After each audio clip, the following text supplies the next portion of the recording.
Hey guys, happy New Year's Eve 2024, the last hours of 2024. Not the best year for me, so I'm not super sad to see it go, but still here and still got my animals, and so, I'm pretty happy to be able to be out here just doing what we love. And that is primarily cleaning a lot of cages. So the subject of today's video is actually called buying new cages, things to consider and how to clean them. And so I'll just tell you guys that about half the cages that I own, I bought used. The other half I've purchased new, and it's kind of just a mixture of different things, but the primary motivation for wanting to buy used is obviously cost savings. There's also some other advantages, especially what you consider like shipping and things that can actually save you even more. And then sometimes I've had situations where the turnaround and lead times on new cages are too long, and so I went out and bought used. But overall, I think that buying and selling used caging and equipment is something that happens all the time in the hobby. And I don't think that it's an unreasonable thing to do, but I also think it has some risks, and I wanted to start by talking about those and kind of just what I do when I bring cages in. So I guess the first thing I will tell you is just all the safety rules about Craigslisting or meeting up with random people applies. And so hopefully if you, as you get more established in the hobby, you'll start to know people, and a lot of caging equipment just gets bought and sold instead of amongst friends. But also it's still, there's still a risk about not so much with friends and things, but you have to be careful of those security risks and basically getting good deals and whatnot. But then more importantly, I will tell you that you have to evaluate your caging for both its quality and electrical safety in a big point of view, and then you also have to treat everything that comes in as biologically suspect, meaning that you have to totally disinfect it. And so I want to talk about all those different things and what I do. So the example that I have today, I picked up this 70 series rack used on Craigslist, and it's kind of actually a unique story. There's basically an entire storage unit getting sold, and in that was quite a bit of reptile related equipment that was, you can tell that whoever was keeping, or who the storage unit was a pretty significant keeper. And I went in there and I bought out pretty much all of the caging, and so I bought it out as kind of a bulk deal, and the pricing was a little bit different, but primarily what I was motivated to get in there was there were a bunch of Neodesia cages, actually pretty good condition ones, those slant fronted ones that you've seen on all my videos, right? My Argentines and things. I got 4 more of those with heat panels installed and the racks that come with them. That was a major carrot for me wanting to do that deal. And then I got a couple of racks like this, and I got some thermostats and a couple of odds and ends. So I got a pretty good deal because I bundled it. But in general, if you're just going to buy in a one-off piece, like you're like, oh, I want a single rack, and I'm looking for somebody selling a single rack, general pricing, I would tell you to try to target for.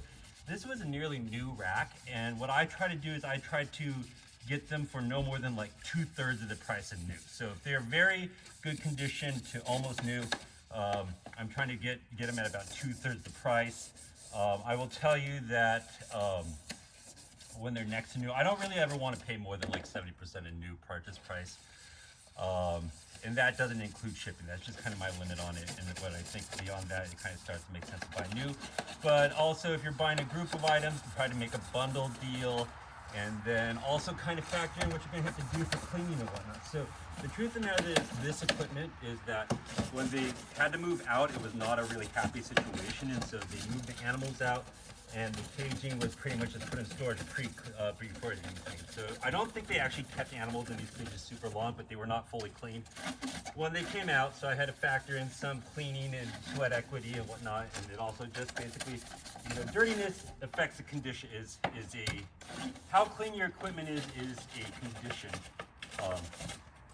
Is a conditional thing that affects the value. So just make sure you consider that. But I will tell you that I try to stay away from anything just straight up broken. I'm not a piece together type of person. I don't think you should be either. But when you have equipment and you get it for that 50% to 2/3 of its purchase cost, what you need to plan on doing is doing 2 things. You need to be fully inspecting it, and especially the electrical components. So what I did when I got that load home is I unloaded everything with an electrical item, and I put it on the driveway with a bunch of extension cords, and I plugged it in and I let it run full rip for an entire day. So basically what I was trying to do is trying to test and see everything outside where if it caught on fire or anything crazy like that, it wasn't going to be in my house, and really give the full test, like an unregulated test. So full blast, no thermostat, make sure that nothing crazy happened. And what I found in one of the racks was that the heat tape was damaged and it wasn't working part of the way through. And so I'll just tell you, if anything electrical is suspect, or damaged or not working, you need to replace that. So factor that into your cost. So on that other rack, I'm going to have to reorder a replacement feet kit. It costs like $30 from the manufacturer, no big deal. But it's also a good time to completely disassemble the rack and replace it. So I'll just tell you, be really careful with your electrical safety. And then the other thing I will tell you to do is that you need to basically treat use caging like a biosecurity risk, just like bringing in an animal in. So what I did with all this caging is I moved it into my barn after I electrically tested it, and I left it there. It's been in there for a few months. It's gone through a couple freeze cycles. Hopefully that would kill anything little beastie, like a bug, like a mite or something that was in there. And most of the stuff I'm actually leaving in there until warm weather, because I don't need it until then. It's like a full 6-month quarantine vacation. I'm actually needing this a little earlier, just so they can brumate some animals. And so at this point, what I'm doing is a full, as best as I can, cleaning these. And the way to do that is to use multiple different types of cleaners and clean it multiple different times, and making sure that you are establishing your contact times for each of those cleaners. So basically what I did with these tubs, because I can fully hose them out, is I hose them out and I use Dawn with this stuff as our initial clean, row soiling out. And I'm going to hose these all out. And once they are basically clean, visually clean, I'm going to do my sanitizer on these. And so what that means is I'm going to use 2 different sanitizers. The first sanitizer I'm going to use is a pH basic, meaning an alkaline sanitizer. So alkaline sanitizers like F10 is the most common one. This is a brand called Kibosh. There's also a brand called Pet Facility Disinfectant that's green and it smells really strongly. All of those are pH basic disinfectants, meaning they use a highly basic solution to basically chemically cook any pathogens. And the reason that I use a pH basic one over bleach usually is 2 reasons. One, bleach is bleaching, and pH basic cleaners are not, so it's a little bit less harsh on my clothing and anything like that. And the other reason too is bleach doesn't actually kill cryptosporidium in the same way that a pH basic cleaner does. So the next thing I'm going to do once I take these off and see if any soiling, because there's any soiling on here, the cleaners can't contact the tub and it can't sanitize. So once we get free of any soiling, I'm going to spray them completely with that Kibosh solution, and I'm going to let them soak for the contact time. So any of those cleaners have directions on like maximum sanitizing, and when I'm doing these types of sprays, I use whatever the strongest ratio they recommend is. The one that specifically looks for the one that kills cryptosporidium and all those other things. And make sure that you look at the contact time. So I think the contact time on Kibosh is a minimum of 2 minutes. At the 1:100 mix ratio to kill all pathogens. I'm going to actually extend that a little bit, but that's the next thing I'm going to do. Then I'm going to final hose rinse these, and then I'm going to go through and spray them with chlorhexidine, the blue solution. Let that sit for a few minutes, and then finally wipe those out. So I basically physically remove any soiling, and then I'm going to go through and sanitize with a basic cleaner, and then you come through and do a final cleaner with chlorhexidine. On cages or anything that's electrical, what I try to do is remove any electrical items that I can.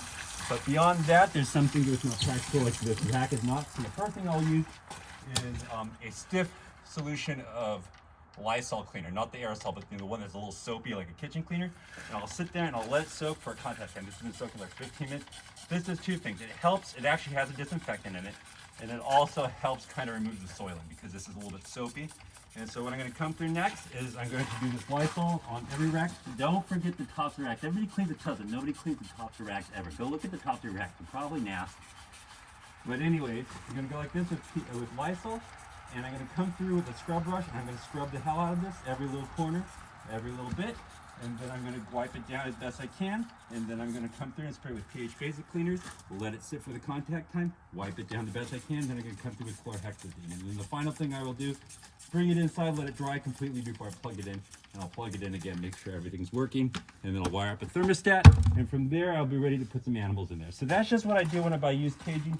Now's a good time to be buying used caging because the market's down, especially some of the large producers are getting out of animals. So if you're looking for an ARS rack or something, now's the time to buy it. So that's just what I tell you. Take care. Bye-bye.